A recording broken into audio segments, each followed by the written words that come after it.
सदस्य कास पठार कार्यकारी समिती रविवारी आमच्या समितीच्या कर्मचाऱ्यांच्या निदर्शनास आलं की बनावट तिकीट काढून कास पठारावरती काही मंडळी प्रवेश घेतला।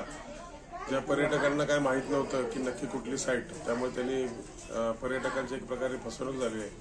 आम्ही सर्व पर्यटकांना आवाहन करतो की kas.ind.in ही अधिकृत साईट आहे। या साईटवरतीच आपण बुकिंग करावं आणि शनिवार रविवारचं बुकिंग येत्या शनिवार रविवारचं बुकिंग फुल झालेलं आहे। त्यामुळे पर्यटकांना आव्हान आहे की शनिवार रविवारी न येता सोमवार ते शुक्रवार या। शनिवार रविवारी आला तर तुमची म्हणजे यावेळेला आम्ही तर शनिवार रविवारी ऑफलाईन पर्यटकांना प्रवेशच देणार नाही असं आमच्या मीटिंगमध्ये 2 दिवसात निर्णय होईल। परंतु सगळ्यांना आव्हान आहे की फक्त आमची जी अधिकृत साईट आहे त्या साईटवरतीच आपण सर्वांनी नोंदणी करून या ठिकाणी कास पठारावरती प्रवेश करावा आणि ज्यांनी जे कोण फसवणूक करतो या संदर्भात समितीची मीटिंग होईल। त्या मीटिंगमध्ये योग्य ते निर्णय त्यांच्यावरती कायदेशीर कारवाई करण्याचा निर्णय आम्ही घेणार आहोत। तर सर्वांना विनंती आहे की आपली ऑनलाईन बुकिंग करूनच या।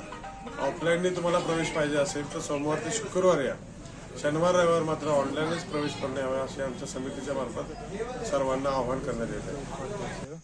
आपण पर्यटकांना मी आवाहन करतो की कास पठार कार्यकारी समितीची कासची जी ऑनलाईन बुकिंग होते ते आमची अधिकृत वेबसाईट www.kas.ind.in ही अधिकृत वेबसाईट आहे। ह्या वेबसाईटवरच कास पठार पाहण्यासाठी त्याचा फुलांचा जे आनंद घेण्यासाठी जर तुम्ही ऑनलाईन बुकिंग करणार हे अधिकृतरित्या ह्याच एका वेबसाईटला तुम्ही बुकिंग करून शक्यतो शनिवार रविवारी पर्यटकांनी कंपल्सरी ऑनलाईन बुकिंग करूनच कास पठारला भेट द्यावी। सोमवार ते शुक्रवारी शनिवार रविवारी गर्दी न करता सोमवार ते शुक्रवारी पर्यटकांनी कास पठारला भेट द्यावी।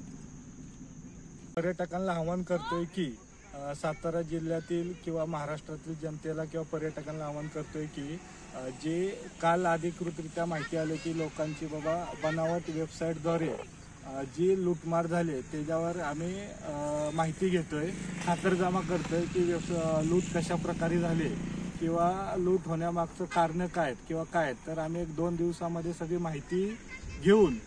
माहिती घेतल्यानंतर एक प्रेस नोट काढून आम्ही सदररित्या कायदेशीर गुन्हा दाखल समितीच्या वतीने कायदेशीर गुन्हा दाखल करणार आहे।